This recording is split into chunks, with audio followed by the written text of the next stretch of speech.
I found a video of my girlfriend cheating online. Now her family, our friends, and the cybercrime unit are all involved. My girlfriend Megan and I had been together for 8 years.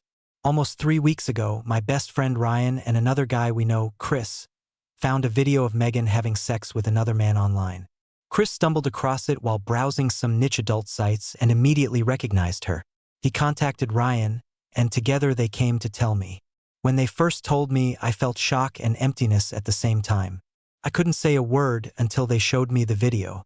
The moment I saw it, I ran to the bathroom and threw up. I couldn't even watch a full minute. The video had been edited so that it opened right on the act, with Megan's face clearly visible. After that, we dropped Chris off, and Ryan, thank God, had enough sense to make me stay the night at his place instead of going home to confront her right away. He said he had no idea what kind of state I was in, and honestly, neither did I. We sat in silence, drank a beer, and he tried to ask what I was feeling. I told him the truth. I didn't know. It felt like I was walking through deep water, numb from the chest down. Eventually, I passed out on his couch. When I woke up the next morning, things were a little clearer.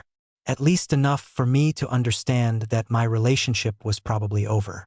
I took the bus home. I must have looked miserable, because I remember wondering what the other passengers thought, seeing some exhausted, angry guy staring into space like a complete lunatic. When I got home, Megan was getting ready to leave. She asked where I had been and why I wasn't answering my phone. I ignored the question and just said, "We need to talk."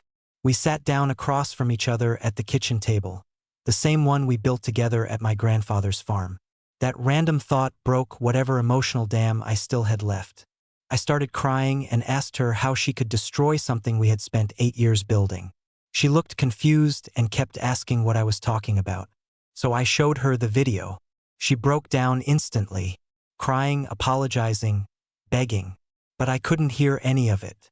There was more yelling, more tears, more chaos, until finally I told her, "We're done." The moment I said that, it was like she shut down. She just collapsed into the chair, eyes closed, still crying but saying nothing. Suddenly, all my anger vanished and turned into panic. I thought something was seriously wrong. I tried talking to her, shaking her shoulders gently, then harder, trying to get her to respond, but nothing. She was completely gone. I carried her to our bed and laid her down, then called her parents, Linda and Carlos. I told them only that they needed to come immediately, that Megan had some kind of breakdown, and that I would explain in person. They arrived terrified, demanding to know what happened. At first, I just told them she needed psychiatric help, that she was lying in bed almost catatonic, and I didn't know what else to do. They couldn't get a response from her either. So eventually I told them everything. I didn't want to explain it without Megan present, but there was no choice. I showed them the video. They were devastated. I told them we had argued, that I hadn't touched her, but that she had completely shut down after I confronted her. They decided to take her to the psychiatric clinic connected to her university. I didn't go with them. The next day, Megan finally came out of it. She was conscious and stable. That's when she told them the video had been recorded without her consent. Her family reported it to the cybercrime division. Because of her mental state, they didn't push her for details right away. Her parents were ashamed, confused, and desperate, so they followed the therapist's advice. Keep her somewhere safe, let her rest, and wait until she was stable enough to talk.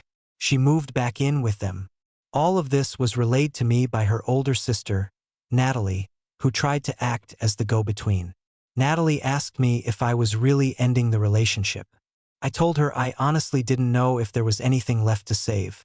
2 days later, Megan's parents asked me to come to their house to talk. When I got there, it was just her parents and Natalie sitting in the living room. They looked exhausted. I felt the same. Before they even brought Megan up, they said they wanted my parents involved in the conversation. I felt humiliated. We were adults. And to make it worse, I've always had a strained relationship with my father. But at that point, I was emotionally drained and didn't have the energy to fight them.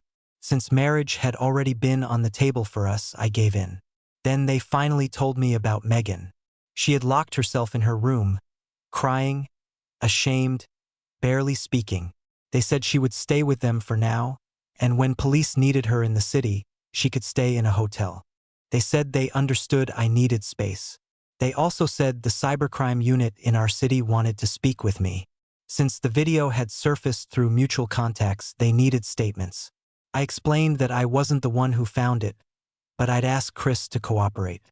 They apologized for Megan, but I told them she was the one who needed to apologize. And I told them not to coddle her. They agreed, but begged me not to make things harder right now because they were afraid she might spiral again. Then they explained what the psychologist had said. According to him, it was an acute psychological collapse triggered by prolonged stress from school, mixed with the confrontation between us. No previous history of mental illness. No physical injuries. Just a total breakdown.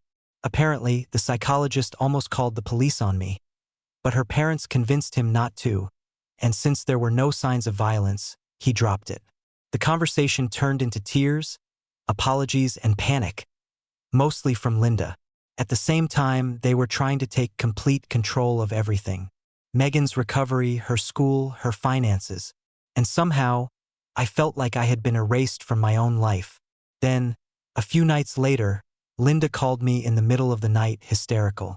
Megan had locked herself in the bathroom with a kitchen knife. She was screaming, "He's calling me." It was the longest hour of my life. I nearly crashed twice driving there. When I arrived, Linda and Natalie were waiting outside. Carlos was inside with Megan. They begged me to go to her. I rushed in. She looked awful. Pale, exhausted, like she hadn't slept in days. The second she saw me, she started sobbing and reached for me. And just like that, all my anger disappeared. I held her while she cried and apologized over and over, begging me not to leave. Eventually, she fell asleep in my arms. The next morning, I woke up before she did and went to the kitchen for coffee. That's when Natalie told me this wasn't the first time. Megan had experienced episodes like this twice before. This was just the worst one. Then the family started discussing what to do. Linda was undergoing chemotherapy for breast cancer. Carlos ran a business 20 minutes away. Natalie's job was already pressuring her because she kept missing work. And Megan clearly needed constant supervision. I suggested inpatient psychiatric care. They acted like I had insulted them. But nobody in that house could realistically watch her 24/7. Then they asked me to postpone my own life and help take care of her. I know there was emotional manipulation involved, but they were desperate. And because I loved Megan and because I loved her family, I agreed. That was my mistake. I went home, talked to Chris about cooperating with the investigation, and he agreed. Then I called Ryan and told him everything. He said this was a terrible idea. He said inpatient treatment was probably the right move and warned me that I was the one who would end up getting hurt. But then he said something I'll never forget. "I think this is a mistake, but whatever happens, I've got your back." I love that guy. I already scheduled an appointment with a therapist for myself. Megan had her own evaluation scheduled in my city 3 days later. And honestly, right now I just want to sleep for a week and disappear from this entire nightmare. Update 1. It's been a little over 2 weeks since my last post. The one where, honestly, I got absolutely torn apart in the comments. I'm not complaining. You were right. I needed to step away and start living my own life. A lot has happened since then, though thankfully most of it has been sad, disappointing, and honestly pretty uneventful. The first big thing is that I finally found a behavioral therapist, something I should have done a long time ago. It turns out I've been carrying around a lot of issues that go way beyond what happened with Megan. She helped me manage a lot of those things over the years, but talking to an actual professional has been completely different. He asked me some hard questions, important ones, that forced me to look at my whole life from a wider perspective. For the first time in years, I started being honest with myself. I also finally told my family everything. For context, I'm not especially close with my biological parents, especially my father. I came from a pretty rough home, and the people I consider my real family are my father's 4 sisters, my aunts, who basically raised me. So when I say my family, I mean my 4 moms. As it turns out, they were much more involved in my life with Megan than I ever realized. She talked to them all the time. She loved asking them questions about me, about our relationship, about what I liked, my favorite foods, my hobbies, what I was like as a kid. She asked for advice about how to deal with me when I got frustrated, how to motivate me when I shut down, and all kinds of little sweet things like that. About a year ago, when they noticed I'd started reacting positively whenever marriage came up as a joke, Megan and my family quietly started preparing. 3 of my aunts each have at least 3 kids of their own, so they knew how expensive weddings and starting a family could be. They had been secretly putting money aside for our wedding, for our future, for everything that would come after. They had even talked about engagement rings. Now they're devastated. Given everything that happened, they decided to give me half of what they had saved for the wedding so I could get back on my feet. They also offered to let me move back home. That meant more to me than I can explain. The biggest problem through all of this has been money. I didn't have a job lined up outside this city, and my savings were almost non-existent. But once things settled, I turned in my notice at work, ended my lease, and started getting my affairs in order. By the end of this month, I'll be gone. For good. As for Megan, I've slowly removed myself from everything involving her. I spoke to her family, not really to ask permission, but to inform them that I'm leaving. I gave them information about involuntary psychiatric admission procedures and made it clear that handling her therapy, appointments, and everything else she needs is now their responsibility. That conversation was heartbreaking. I know some people may see this differently, especially considering how desperately Linda and Carlos wanted me to stay and keep taking care of her. But the truth is, none of us knew how to handle something like this. This was the first time any of us had ever dealt with anything remotely like it. They raised 4 incredible kids. They were good to me even when they barely knew me. Megan blew up all of our lives. And this isn't the kind of disaster anyone knows how to clean up gracefully. I'm grieving the loss of the family I thought I was becoming part of, the one I thought I would be proud to belong to. As for the bastard who filmed her, I still haven't talked to Megan directly about any of that. But Chris and Natalie have been updating me about what she told the police and how the investigation went. According to Megan, the man was a Korean national she met online for what she described as a fling. She claimed they only slept together once. That turned out to be false almost immediately. The video showed 2 completely different hotel rooms. The investigators pressured her to tell them where the encounters happened so they could pull hotel records, surveillance footage, messages, receipts, anything. And they found plenty. One hotel still had security footage from that date. The second had registration records, dates, names, and personal messages between them. Megan did not claim rape. She did not claim blackmail. She did not claim she had been drugged. The only thing she said was that she had been slightly intoxicated, which, according to everyone involved, was already obvious from the video. Everything except the filming itself appears to have been consensual. There were some discussions about pursuing civil damages. But after talking to an attorney, it became obvious the case was practically dead. The fact that the guy is a Korean citizen and is now back in Korea made it almost impossible. The police can do little more than contact Korean authorities, hand over what evidence they have, and wait. The lawyer said there's almost no chance anything meaningful would come from it. As far as anyone knows, there's no proof he personally installed the camera. All they know is that he stayed in the room before she arrived. The cameras themselves were long gone. There are too many legal loopholes he could exploit to delay the process or win outright. The cost would be huge, the process would take forever, and the odds of success are close to 0. So they dropped it. He's going to walk away untouched. As for why Megan did any of this, I don't know. At first, I didn't have the emotional strength to ask.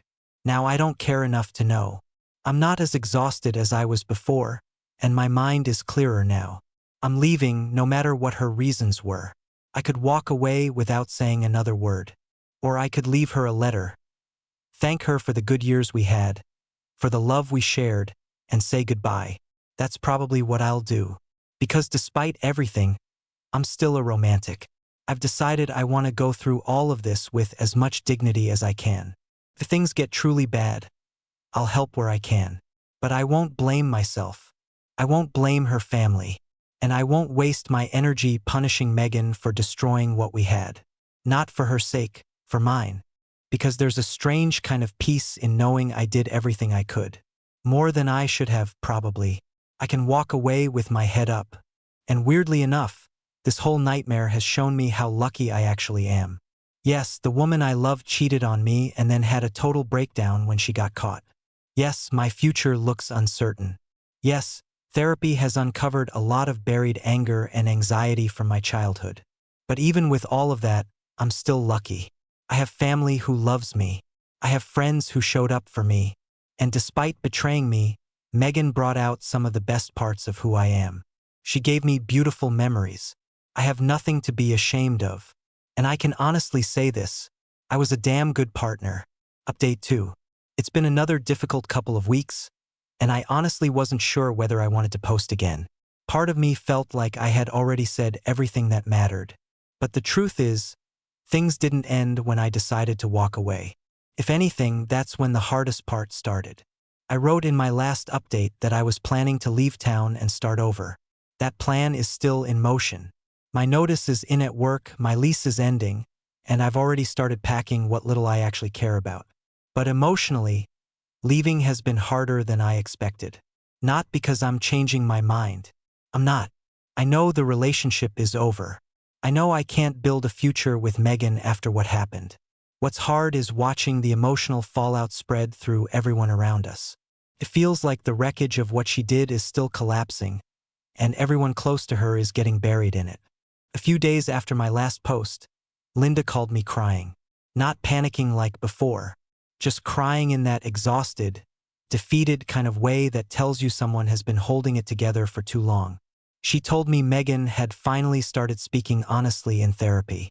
Apparently, after days of avoiding the truth, she admitted that the affair had not been some random one-time mistake. It had gone on for months. She had been talking to that guy online for almost half a year before they ever met in person. The one fling story was a lie. The one night story was a lie. There had been multiple meetings, multiple hotel stays, planned encounters, all while coming home to me and pretending everything was normal. For some reason, hearing that hurt even more than finding out she cheated. Because when I first saw the video, part of me wanted to believe it was one terrible decision. One reckless night. One moment of weakness. But it wasn't. It was a long chain of deliberate choices. She looked me in the eyes every day for months and lied. And somehow that made the betrayal feel even colder. Linda said Megan had finally admitted she never expected me to actually leave. That was the part that kept echoing in my head. She never thought I would leave. She thought we would fight, cry, go to therapy, and eventually work through it. She thought I loved her too much to walk away. And the worst part? She was probably right. If this had come out differently, if there hadn't been a video, if she had confessed before being exposed, if she had shown real honesty from the beginning, I might have stayed. That realization made me sick. Not because I regret leaving, but because I finally understood how little respect she had for me.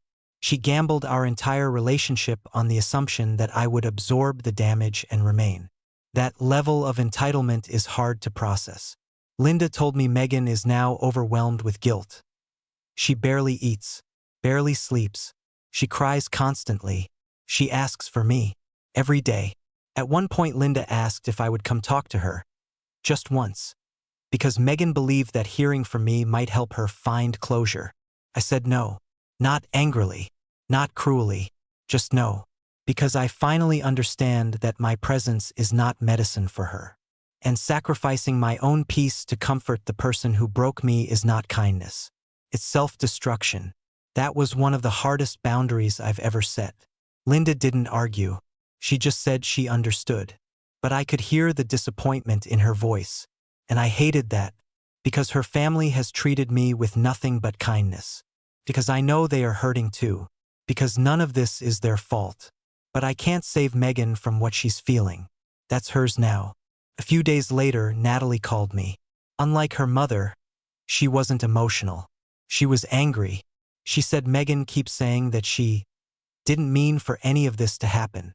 Natalie said she finally snapped and told her, "You may not have wanted these consequences, but you absolutely wanted the choices that caused them." Hearing that from her sister hit me hard. Because that sentence sums up everything.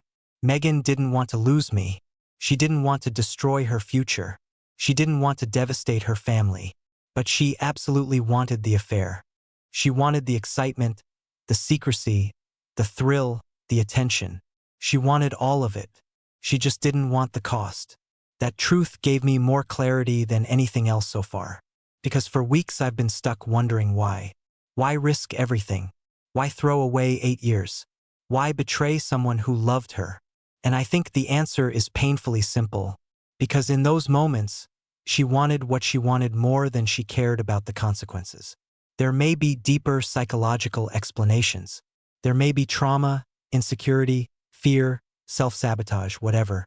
But none of that changes the reality of choice. And accepting that has strangely helped me let go. For the first time, I'm starting to understand that her actions were never about my worth. She didn't cheat because I was inadequate. She cheated because she made selfish decisions. That may sound obvious to some people, but it took me a long time to really believe it. Because betrayal makes you internalize blame. You wonder what you missed, what you lacked, why you weren't enough. But this wasn't about me not being enough. It was about her not being honest. That distinction matters. I've also started preparing emotionally for leaving. Not just logistically. I've been boxing up my things, deciding what matters, what to throw away, what to keep. And I noticed something strange. Almost nothing in that apartment feels like mine. The couch we picked out together. The dishes. The decorations. The bed. Even the walls feel contaminated by memory. I realized I don't want closure through conversation. I want closure through distance. Through leaving. Through silence. And for the first time in weeks, that feels possible. Ryan came over yesterday to help me pack. At one point, he asked if I was okay. And for once, I answered honestly. I said, I think this is the first time I actually believe I'm going to survive this. He just nodded and kept packing. That moment meant a lot. Because survival used to feel abstract. People kept saying I'd be okay. But I didn't believe them. Now, for the first time, I do. Not because I feel strong. Not because I feel healed. But because I finally understand that walking away is what saving myself looks like. I'm still sad. Still angry. Still exhausted. But underneath all of that, there's something new. Relief. The kind that comes when you stop trying to rescue what cannot be saved. I don't know what my life will look like in a month. I don't know where I'll be emotionally. But I know this. I am leaving. And this time, I'm not looking back. Update 3. It's been a while since my last update, and for once, the silence in my life has been a good thing.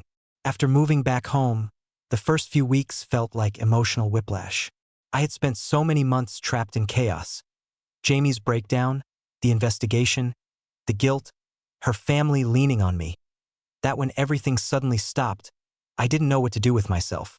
I kept expecting the phone to ring. I kept expecting some new crisis. I kept expecting Jamie or her family to need something from me. But that never happened. At first, that silence felt empty. Then it started to feel peaceful. Therapy has been helping more than I expected. Not because it's fixing everything, but because for the first time in my life, someone is forcing me to look at myself honestly. For years, I thought loyalty meant sacrificing everything for the people I loved. If someone needed me, I stayed. If someone was hurting, I stepped in. If someone was falling apart, I made it my responsibility to hold them together. I thought that made me a good partner. Maybe it did. But it also made me the kind of person who would ignore his own pain as long as everyone else seemed okay. That's what happened with Jamie. Looking back now, I can see that I stopped being her partner a long time before I left. I became her caretaker. Even after I found out she betrayed me, even after seeing that video, even after she lied and everything exploded, I was still focused on helping her survive the consequences. I was worried about her mental state. I was worried about her family. I was worried about what would happen if I walked away. I was worried about everyone except myself. My therapist asked me something during one session that hit harder than anything else. If Jamie had never broken down, would you have ever allowed yourself to leave? And the truth is, I don't know. I want to say yes. I want to believe I would have walked away with dignity the moment I found out. But the truth is, Part of me probably would have stayed if she had cried, apologized, and begged hard enough. That realization made me sick, because it means the relationship wasn't just broken because she cheated. It was broken because I had no boundaries. I confused love with self-sacrifice. I confused being needed with being valued. And because of that, I stayed in situations that were destroying me because walking away felt cruel. That's been the hardest truth to face. Not that Jamie betrayed me, but that I was willing to betray myself to keep loving her. I haven't spoken to Jamie since I left. Her sister sent one message a few weeks ago, saying Jamie was doing better and asking if I'd be willing to talk to her someday. I didn't reply, not because I hate her, not because I want revenge, but because I finally understand that closure doesn't come from one last conversation. Closure comes from choosing not to reopen the wound. That was the first time in this entire situation that I chose my own peace over someone else's feelings. And honestly, it felt terrible. For about a day. Then it felt like freedom. I've started rebuilding parts of my life that had nothing to do with her. I got a job near home. It's not glamorous, but it's stable. I'm saving money again. I'm sleeping through the night. I've started spending time with friends without feeling guilty for enjoying myself. These all sound like small things, but after everything, they feel enormous. The strangest part is that I'm starting to feel something I haven't felt in a long time. Anger. Not the explosive kind. Not rage. Just quiet anger. Anger that I was betrayed. Anger that I was manipulated into staying. Anger that I was made to feel responsible for cleaning up the wreckage of choices I didn't make. For a while, I thought anger was a step backward. I thought healing meant becoming calm and understanding. But now I think anger is part of healing. Because anger means I finally believe what happened to me mattered. For months, I minimized everything. I told myself Jamie was suffering. I told myself her family was overwhelmed. I told myself everyone was doing their best. Maybe that's true, but I was suffering too. And nobody was protecting me except me. I think I'm finally starting to understand that healing isn't about becoming the person I was before. That person is gone. The version of me who believed love alone was enough, that version is gone. And honestly, that may be a good thing. I don't know what my future looks like yet. I'm not dating. I'm not trying to move on. I'm just learning how to exist without carrying other people's pain like it belongs to me. That may not sound like much, but for me, it's everything.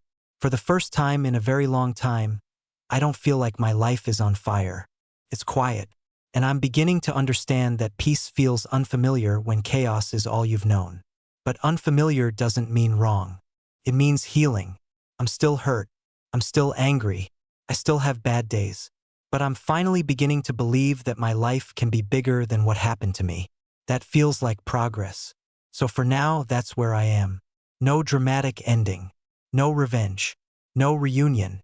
Just distance, honesty, and the slow work of becoming someone stronger than the man who thought love meant losing himself. And for the first time, I think that man might actually have a future.